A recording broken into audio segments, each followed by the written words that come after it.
he is 100% worth it. He takes it to another level. Oh my God, I just fell in love with it. Thanks so much, Jay. Blew my mind. And it worked. I wanted to buy my thing. Jay is, I would say, the Yoda of sales calls, man. Just talking to Jay, he was so good at just taking what it is, seeing the opportunity and the value and the real reason we are making it. Talk to Jay, because he got it. He can definitely help you out. Talk to Jay. You're going to get a lot. You're going to gain a lot. I would absolutely recommend him for any position that you have.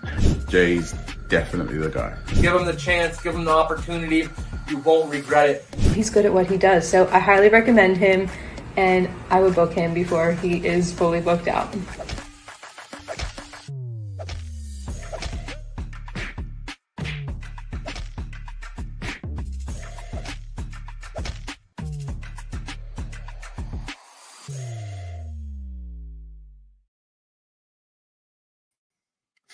Welcome, Sales Ninjas, back to another episode of the Sales Ninja Show podcast. Happy New Year and welcome to 2025. This is our very first episode of 2025, so I'm super excited to introduce an incredible guest, a lead generation expert on LinkedIn who's been shaking up the game from his base in New York City with 13 years of hands-on experience across every role in the lead generation world, from SDR to head of marketing. He's seen it all. And he's here to share how businesses can ditch outdated spray and pray sales tactics and instead focusing on building real relationships and delivering real value. Now, fully dedicated to his LinkedIn-centered lead generation program, he's on a mission to help entrepreneurs and sales professionals just like you and myself to unlock the true potential of LinkedIn to transform their sales results. So get ready, get set for a conversation packed with actionable insights and fresh perspectives. So please join me in welcoming Lawrence Cacchione.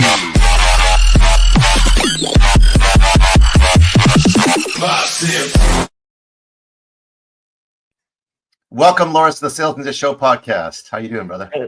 Hey, Jay. Thanks for having me. I'm doing good. What about you? I'm doing excellent. So happy New Year, happy 2025. How are things in Bronx, New York? Yeah, New York is cold, man, right now. Brooklyn is like, I think I still, even if I live in the US, I still think in Celsius degrees. It's like minus. I'm in Celsius, so I'm okay with that. Perfect. We're like at a minus 10 to 15 right now. So yeah, okay. Pretty cold. But you know Canada, so you know cold too. We're the similar, if not colder, because we're north of you guys. It was minus 18 yesterday, so it was really cold. But Bronx, I've been to New York many times, and it's actually one of my favorite cities because of the diversity. The food, the people, the metro. I don't know what you call it. The subway system is so sophisticated and so amazing. It's a place of just so many possibilities, and Toronto, I feel like, is the same way. So what made you land in New York City, and where did you come from, and where did you grow up? So I actually grew up in France, and New York has been a dream for a while. I visited for the first time in 2014 with my now wife, then girlfriend. We came twice, like 2014 and 2015, and we were like, oh my God, I wish someday we can live here. Like that was a dream, but that was a far away dream at that time. So we thought actually of moving to Canada to get closer to New York. But life has a way to throw you curveballs. And right when we thought about moving to Canada, we got an opportunity to move to Morocco, actually. So very different vibe. Different weather too. And we actually moved to Morocco, spent 3 years there building businesses there. Also lead generation, SDR business, basically. And that's actually that business that led us to New York in 2019. We came here, it's a weird plan, but we came here to start another SDR business for a French company with French-speaking New Yorkers. So it was a very niche business, but that's what brought us here. Wow. Okay. So, Morocco for 3 years doing, did you say a BDR or SDR business? SDR. Okay. Now, is that still there, or are you still running that? Yes, actually, the company's still there. I distanced myself a bit from the daily tasks. I mostly consult now for them, and we set up a whole like management system and team. So they took over when we moved here because we couldn't, with the time difference, we couldn't really handle every daily task. But we always keep an eye on it. Yeah, for sure.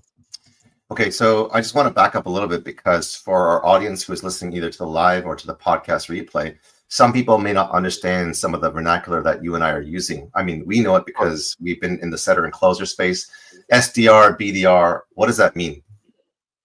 SDR, sales development representative. So basically setters, appointment setters.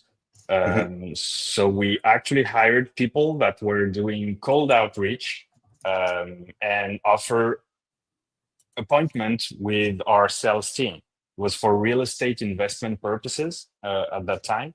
Yeah, basically SDR is a person doing cold outreach to set up meetings for our sales teams. Okay, great. Now, a lot of people who are listening in the audience are either high-ticket coaches, online entrepreneurs, digital agencies, and they probably are interested and may even need your services. How can an SDR that you have trained and you have installed in their business make a difference, number one? And how are they generating leads for that business? So actually, I don't use that for my own business. SDRs, the SDR business we founded in Morocco was dedicated to a French real estate company, the one I used to work for actually in France. But it was really pay and spray, cold outreach. So it's not something like, it's actually why I built my LinkedIn lead generation program, because cold outreach, spray and pray, no real relationship building. That was not the way I see sales. To me, sales is all about building relationships, delivering value, building trust. And so that's why actually I moved away from the SDR business to build a lead generation program centered on LinkedIn. Because to me, LinkedIn is the best platform to do that. It's at its core values, LinkedIn is all about valuable content and genuine relationships. So that was the perfect fit for me. So right now you pivoted from the SDR business to helping people create content and generate leads. Is that what you said? Yes, mainly it's there's more to that, but yes, that's the main idea. So on your LinkedIn profile, it says that you turn LinkedIn into a lead generation machine. I guess I'm guessing that's your program, which is 6 weeks, 100+ lead generation trainees that you've trained, I guess, with over $80 million in revenue generated. That's all across my career. So that's not like the program. I twisted it a bit lately, the past few months. But yeah, those numbers are every lead generation trainees I've had in the past 13 years. And obviously the revenue we together generated. Yep. Yeah, amazing. Those are some big numbers that you put on the scoreboard. So when you are training over 100, I don't know if you call them SDRs, appointment setters, how many people are you training at a time? Like, is it like 1 and 2, or is it like, groups of 20? What was the format? How did you do that? There have been different waves of recruiting, but the biggest, I think, training at one time I did was probably 15 people. And then it depended on the needs. Like if we're looking for 3 people, I'm gonna recruit only 3. But when we took bigger leaps, at one point we trained 15 people at the same time, and then it was most of the time it was like, let's say between 3 and 6, 7. Okay. And when they're, let's say, you're training these people and you're, I don't know, I guess you call it recruiting. Are you looking for people who have like SDR appointment setter experience? Or are you looking for people who are newbies who are hungry? I can go with both. I'm a big believer in personalities, and I think it's important in the SDR business. So I can work with someone that has no experience but a great mindset, personality, and obviously having a prior experience is always a good sign. But it's to me, it's never been like the most important thing. Awesome. It's I love about that. who you are and your mindset. Yeah, I believe that as well. So let's say you have a real estate company, like you said, a French real estate company that's doing quite well. They want to scale, and they want 10 of your setters, for example, because they want to scale. How does pricing work? Because I know that there's like different models and different pricing all over the place. I know, and I've heard some people say, you can have a setter for $3,000, $5,000, $10,000. Some will do a setup fee. Some will do rev share on their commission.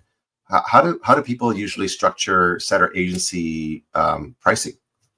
I've actually worked with different systems. At some point, I've had a client who was just paying for the salaries, like it was a fixed budget, like 10 SDRs, that costs about XYZ amount of dollars. That's what you're paying for. But I've also worked on a meeting basis, like every meeting is price per appointment. Paid per appointment, like you said. Yes. I've also worked in paid per sales, so that's a more complicated arrangement. And somewhere in the middle, like maybe sometimes it's not paid per first appointment, but second appointment. So I've kind of seen it all in terms of pricing. Interesting. Interesting. Setting. Okay, cool. So just to recap for those who are listening to this and looking for a setter, and maybe it's an agency or someone that you're trying to get a vetted trained setter on. I've seen all three models where Loris was talking about the number one, the base pay, where they might get, 1,000, 1,500, 2,000 base pay. The second one is the performance based, where they can get, $20, $50 per appointment that's booked, that shows up. And then there's commission based on sales. So basically the third way that I've seen is appointment setters can get, I think the industry standard, and correct me if I'm wrong, Loris, is around 5% give or take on cash collected. So meaning if I'm a setter and I set up an appointment that Loris closes, and let's say it's a $10,000 package and we get all of that upfront, which is a paid in full, then 5% of that 10,000 I would make, I think, is $500. Does that sound about right? Yes, that sounds correct. Okay, cool. So, and did you find, because you've played with all these different models, did you find that there was one pricing model that worked better than the others that you preferred? Depends on who you're asking, because usually, like, if it's a commission-based pricing, the client is the most happy because he's only paying if he closes. That's right. It's your upfront fees, right? Exactly. But if you look from the SDR perspective, they usually prefer a base salary because it's safer for them. So it really depends also on the personality. Some people thrive on performance-based revenues, and some people get freaked out and panic when it happens. So actually, I'm not sure there's one answer that fits all. It depends on what you're comfortable with. I wonder, and this is just a question, we don't even have to have an answer for this, but I wonder if hybrid pay, which is like a lower base and a commission, would help retain more people. Because like you said, I think it depends on who you're talking to. SDR prefers a base. I just talked to a digital marketing agency where they're crushing it. They're doing multi-six figures, but because they're paying a base pay and no commission, their SDRs are not really active. They're not really hustling, if that makes sense. Because they're getting paid, but if you don't do anything, they still get paid, but there's no performance metrics. And then the other side, right? They get too comfortable. And then you have the other side where it's all commission based, which is great for the owner. But, I've been in those shoes where the paid ads or the marketing was not working properly. And so my leads were dried up. So then I can't make money on no leads, right? So there's kind of both end. So what has been your what has been the when you work with people, what has been the one factor that says, man, this guy or girl is not fit for this role in the SDR role? What's been like, whether it's key criteria or personalities or things that you've noticed right away as you're training them that you've observed that said, you know, this is not the right fit for you. You know, I've already given you 3 warnings or whatever, you're out. Well, probably the hustle mindset and confidence. Like, for instance, someone who's too shy, very shy. I'm not saying a bit shy, like very shy. It's gonna be complicated because you need to put yourself out there, and you need to like have a thick skin because you're gonna get rejection, and that's a hard job. So if you don't have that hustle mindset, it's probably gonna be a bigger challenge for you. So that's something I was looking for. That's something I can look in a resume, like with past experience or education, even hobbies, like someone with no experience but who's big on, let's say, sports. Usually sports is a good like signal. One funny thing, restoration, like hospitality and restaurant business. If you have never been an SDR, but you have years of, let's say, as a waiter or a waitress, you probably have the dynamic, like it's dynamic. You have to hustle. It's a everyday job. You can never rest. Like this type of mindset translates pretty well in an SDR role. Well said. When you're measuring success, and that was the hustle mindset, the confidence, and I 100% agree with you. Like the hobbies such as sports, music, even like the hospitality is where they're hustling, they're grinding, and if they can have a better way to make more money, they're going to succeed and they're going to do a very good job. When you're measuring the SDRs to help them, like you've generated over $80 million in revenue. That's no small figure in itself. What is the KPI, meaning key performance indicators that you're looking for? Let's say the number of outreaches per day, the number of sets, meaning booked appointments. I know that it can vary with different industries, but maybe if there's an example or a case study on benchmarks or metrics, just because I think a lot of people, I was just talking to someone else in another podcast and they had no idea what kind of metrics, you know, people could do in terms of outreach. Well, actually, we were very data driven. The French real estate company we used to work for, and that stayed with me. So at first, yes, you would check. I'm going to call these basic numbers. No offense on those numbers, but the number of calls or the number of appointments you set is, to me, it's just a first indicator. Then I need to dig deeper into why you get these numbers. And then you're going to get down to conversion rates. Like, okay, maybe you set more appointments than your colleague, but you spend way more time and way more calls and way more prospects to generate those appointments. So maybe, yes, you have bigger numbers in the end, but budget-wise and company-wise, you might not be the most effective team member. So I always try to dig deeper into conversion rates and see, okay, you had 100 calls yesterday and set up 5 appointments, let's say. Your colleague right there, he only set up 3 appointments, but he did that in 20 calls. So I want to hear from him and I want you to learn from him. I love that. So the quality over quantity and trying to understand why they're getting more efficient and effective. Exactly. But in the end, it's all about like cost and revenue. So for the client, it's not just how many leads you brought us. It's also how much did it cost us to bring these leads. And so that's why I always dig deeper into like numbers and conversion rates, and I don't stick to just volume and quantity. Awesome. So we have a couple of people that are watching the Sales Ninja Show podcast. I want to give a shout out to Jay Ma, and a shout out to Alexander. So these guys are doing amazing work in the digital marketing space. That's Jay. Alexander is doing great work with Dan McSweeney in the YouTube marketing space. So thank you guys for tuning in. If you guys have any questions in the interview, please feel free to ask Loris, and we'll try to put them up on the screen. I do have a question for you regarding the KPI metrics.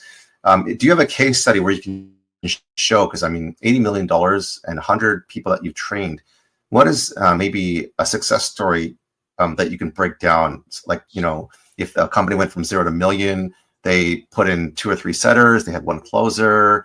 This is the number of leads that they were getting per month, and they were closing at 25%. Their ticket price was 10,000, so they were able to scale from X to Y. Do you have something that you can share that can help enlighten us? Yeah, I need to dig deeper because that starts to be a while ago now. First of all, $80 million. It seems very big as a number, but remember, it's real estate, so every sale is a big sale. So yeah, that's so true. That helps getting big numbers when you're in that kind of industries. But yeah, basically, the French real estate group, we started with, like, I'd say 8 appointment setters in France, 1 small office, and that's why we offered the solution to move to Morocco, because we could have, like, Morocco is a French-speaking country, but the average salary is lower than in France, so we could have more people for the same budget. So we went there and we grew the company there in Morocco from, I'd say, 5 people at first to, I think we went up to 30 people at some point. Only appointment setters. The closers were still in France. The sales team is only French representatives. But yeah, Morocco, we started like very small and grew organically. There's one story I always like. One of the guy we recruited in Morocco, Yassine, who's become a good friend of mine. He was at first he came from the hospitality business. He worked in restoration before. There you go. Started with us with not that much confidence because he wasn't his world. But I really loved, like, his demeanor. He was confident, but also very smooth and calm and collected. So it was a great fit. He struggled at first for, like, I'd say 3 months, but I saw something in him. Like, he could go further than just appointment setter. He just needed to, like, clear the hurdle. You know, you struggle, and until you figure it out, and then you're unstoppable. So that's what happened with Yassine. He was, at first, he would be like, I think he was at, let's say, about 100 calls a day and maybe 1 appointment a day. Wow, that's crazy. That was a very low, like, conversion rate. So we worked for like 3 months, working on the script, on the confidence, and I think after 8 months, he was our best, like, team member. Wow. He was probably, funny thing, he downgraded the quantity of calls. Like, he only called about 60 people a day instead of 100 after a few months, but he would get 3 to 5 appointments every day because he focused on quality and improvement. And he actually ended up being, like, he stepped up. He went from the SDR position to the closer position. And then I actually partnered with him to start a new company. Wow, really? Still under the same umbrella, but we partnered together to start a new company in Marrakesh, still in Morocco, but different location, to keep growing and add about 15 more SDRs that he was managing and handling on a daily basis. So that's one of the cool stories from the Moroccan adventure, and still talk to him like every month or something. So that's one of the stories I love about that adventure. Amazing. So I want to get into the nitty gritty in just a moment, but before I do that, I'm just curious, like, when you're building this SDR agency and you're training people, how long Is it ongoing every single week, every single day, how long are you training them for? Are they paying you to get trained? And how do you install them into the different businesses? So the training, like everything was paid by the French mother company. So I wasn't paid per training on a per training basis. I always say you never learn as much as when you do the job in an SDR position, especially on the phone. So I would usually do 2 to 3 days top in a like office setting training, like whiteboard and like classic training. And then after a couple of days, pick up the phone and the training becomes a daily thing. Obviously, with time, you spread this out. The first, let's say, couple of weeks, it's almost a daily grind. Okay, end of the day, one-on-one meeting. We listen back to some of your calls, identify the problems, strengths, and weaknesses to be better on the next day. And usually, after a couple of weeks, a month top, we approximately reached out the cruising rhythm, and the training spread out maybe twice a month, let's say, after the initial training is done. But you always want to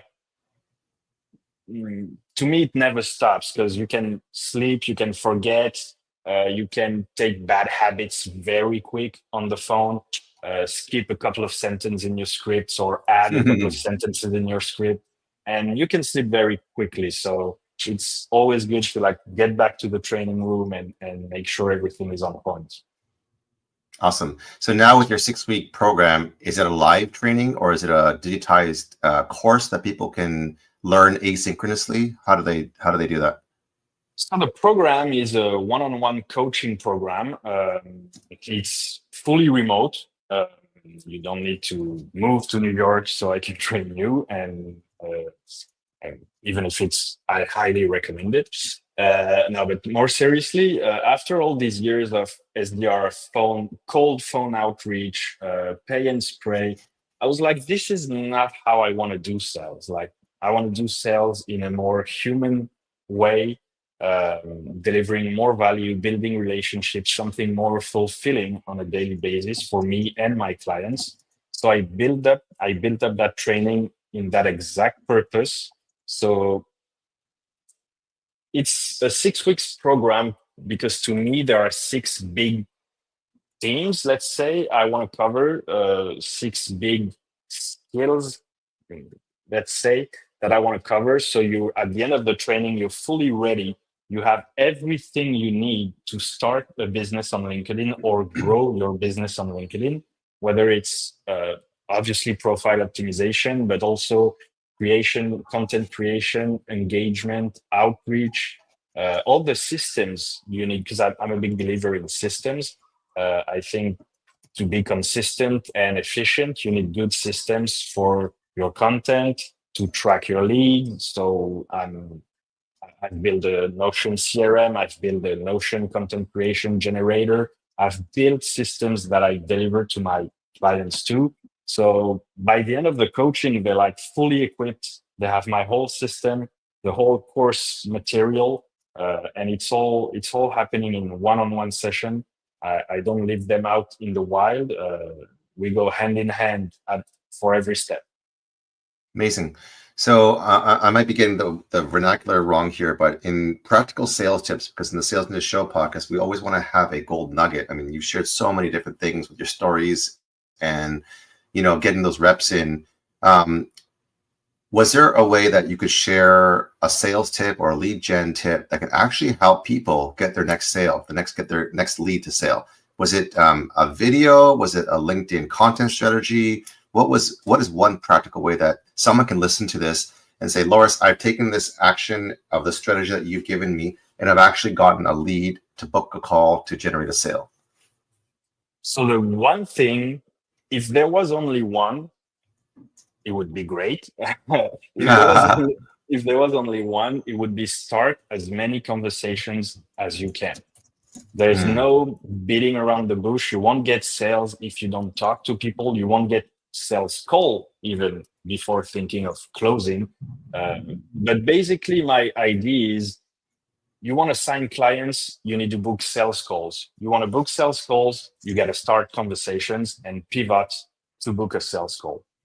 Obviously, there's more to it because once you start conversations, your prospects, to me, there are always two things they're going to do. They're going to check your profile and your content. So these are important pieces you want to work on. But if you had one thing to take away from this, start as many conversations as you can. Genuine conversations, not slap pitching conversations. Just like talk to people, learn their pain points, focus on helping them and delivering value. Don't focus on selling your product, focus on helping others, and your product will sell automatically. Okay. So I know for you and I know what that means, but there's other people that I've talked to that said, I get what you're saying. I have no idea how to start that conversation. What is an example or a framework or maybe, something that you've used over and over again in terms of, hey, if you said this, so, hey, first name, and then if there was a message framework, what could you give someone? Yeah. Because a lot of people actually are awkward with conversations and go right to the pitch slap because they don't mean to, but they just happen to do that because most people are not good at sales and not good at lead generation. Of course. I can share the first message is, to me, is the most important. So my framework for that is, there are a couple of rules. You have to include at least one sentence of customization and personalization. And I always offer value in the first message. That's the two rules that I never waver from. So it would basically look like that. Like, let's say, hi, first name. I see you're also following Sales Ninja. I'm currently working. I just created, let's use the video. I just created a short video training on how to generate leads on LinkedIn. You want me to send it your way? It's on me, obviously. Wink, wink. So you get a little touch of humor in there. Have a great rest of your day, Loris. And this is that's the first message, because I don't want to sell anything. I don't want to start asking salesy questions like, how's the generation going for you lately? Because everybody knows the pitch is coming once you start asking those questions.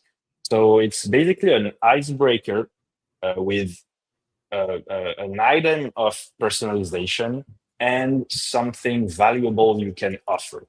That's my framework for every first message I send on LinkedIn. Can you do me a favor? That was really gold. And I missed the end of it. Is just recap what you just said in terms of the message framework. So hi, first name. I see that you're also following the Sales Ninja. I just created a video on lead generation on LinkedIn. What did you say at the end of that? I usually stop there. I don't go too far on the first message. So it's usually just like you said, hey, first name, I see you also following Sales Ninja. I just created a video, short training video on how to generate leads on LinkedIn. Do you want me to send it your way? I'm always asking. I'm not sending it first thing. I'm asking because I want them to answer me. I want a reply and I want a yes. That's the first yes you're getting. Yes, send me that valuable resource you're offering. So yeah, basically I stop there. A little courtesy formula, like have a great rest of your day, talk to you soon, Loris, something like that. But I keep it short and just as how you described it. So let's say I'm like, heck yeah, send it over, and then what's the next step? That's when you start nurturing the conversation and pivoting to an eventual sales call. I would be like, hey, Jay, here's the link for the short training video. How's lead generation going for you? Or how's LinkedIn going for you? Do you use it to sign clients for the Sales Ninja company? And I would stop there too. It's one of the great rules I've learned in sales. Don't talk too much. It's not about you. Be a good listener. So If I sent you my first message and you reply, hell yes, send me that video, my answer would be, hey Jay, here's the link to the video. Hope you enjoy it. By the way, how's LinkedIn going for you? Do you use it to sign clients for Sales Ninja? That's it. I'm waiting for your I'd say answer. I'll probably reply back and I say, yeah, it's okay. I mean, it could always be better. Yeah. It's all that's a great, like, because now we start talking. If you give me it could be better, that's all I need. Right. That's the crack I can sleep in, you know what I mean? It could be better. Okay, what's your focus? What are you working on? What are you trying to what specific part of your game you want to improve in the next couple of weeks or months? What's a priority for you in the coming weeks or month? I just want to know your challenges better, because first I want to see if we're a good fit and if I can help you. And if you give me something that tells me I can help you, that's when I'm like, you know what? I run a 6-week lead generation training program that will give you everything you need to start generating leads on LinkedIn and generate leads at scale on LinkedIn. Is that worth a chat? Want to hop on a call, a 15-minute call to discuss it further and see if it would be a good fit for you? It's always about you. It's always about your prospect. It's not about you. If that's a big lesson for people trying to get into sales. It's not about you. It's not about your product. It's not about your offer. It's what about you can do for your prospect. That's the only thing that matters. Okay. So when people say that they're interested to share their challenges with you, like let's say I'm attracting broke people, I get calls, but not good calls. And then you say something like, I created a 6-week LinkedIn lead generation program. Want to hop on a call to discuss? Yes. And then my first question reaction would be, is that free? Is that fee? Of course it'd be, it'd be a cost. Then you book a call with them, and then you're on the call with them. Is that a 2-step close where you try to discover if they're the right fit, then get to them a strategy call, or is it a 1-call close? It usually depends on how much we talked beforehand. Like if we've been chatting for a few weeks in the DMs, for instance, it can be closed in 1 call. If it's very fresh, very new, it might take a 2nd call. Depends also on the time your prospect have on hand. Like if it's just a 15-minute call, I'm probably not pitching and probing in the same call. If we have, let's say, at least half an hour, maybe we can start like first 15 minutes is about finding out if we're a good fit, if it's if I can help you, if you really need me, the urgency you have, etc. And then I will move into like, okay, so I think I could help. You want to learn more about the program? I always ask. I never pitch right off the bat. Is that something you'd want to learn more about? Yes. Okay. Then I present the program. And you talked about price. That's an interesting thing too, because we all have different relationships with pricing, and not everybody's comfortable with the pricing. I always keep that for the end. It's not something, not because I want to hide it, obviously, but because if I showed you before talking about the price that I'm the right guy for you, the price is not a problem anymore. Obviously, in certain limits, obviously, but it's all about perceived value. Some people will like, for some people, like money is different for everybody. $1,000 is not the same for everybody. But if you have proven before talking about the price that you're the right person to help, that you are already doing it, you already helped other people, you have results, and you showed me that it's exactly what I need to grow and to overcome the obstacles I'm facing, pricing shouldn't be an issue. Right. Great. So we're coming to the end of our time, and I've already taken more than I asked. So I want to thank you so much for all the gold nuggets and for everything that you shared. I want to close with the free gift that you are giving to my audience. Can you explain what that is? Yes, so it's actually starting from the starting point of that short training was actually the same thing we discussed earlier. I started with, okay, you want to assign clients on LinkedIn. We start from there. What do you need? Step by step, what do you need to make that happen? So I'm explaining every step you need to clear in a short, concise way. I could have done something longer, but I wanted everybody to I wanted this to be a 5-6 minute video. I didn't want it to create a 30 minutes video that no one will ever watch. So yeah, it's basically a quick summary of everything you need, step by step, conversations, DMs, profile, content, branding too, because that's important to bring clarity and intention in everything you do on LinkedIn. That's one of my core beliefs. So for that, you need to put in some work on the branding aspect of it.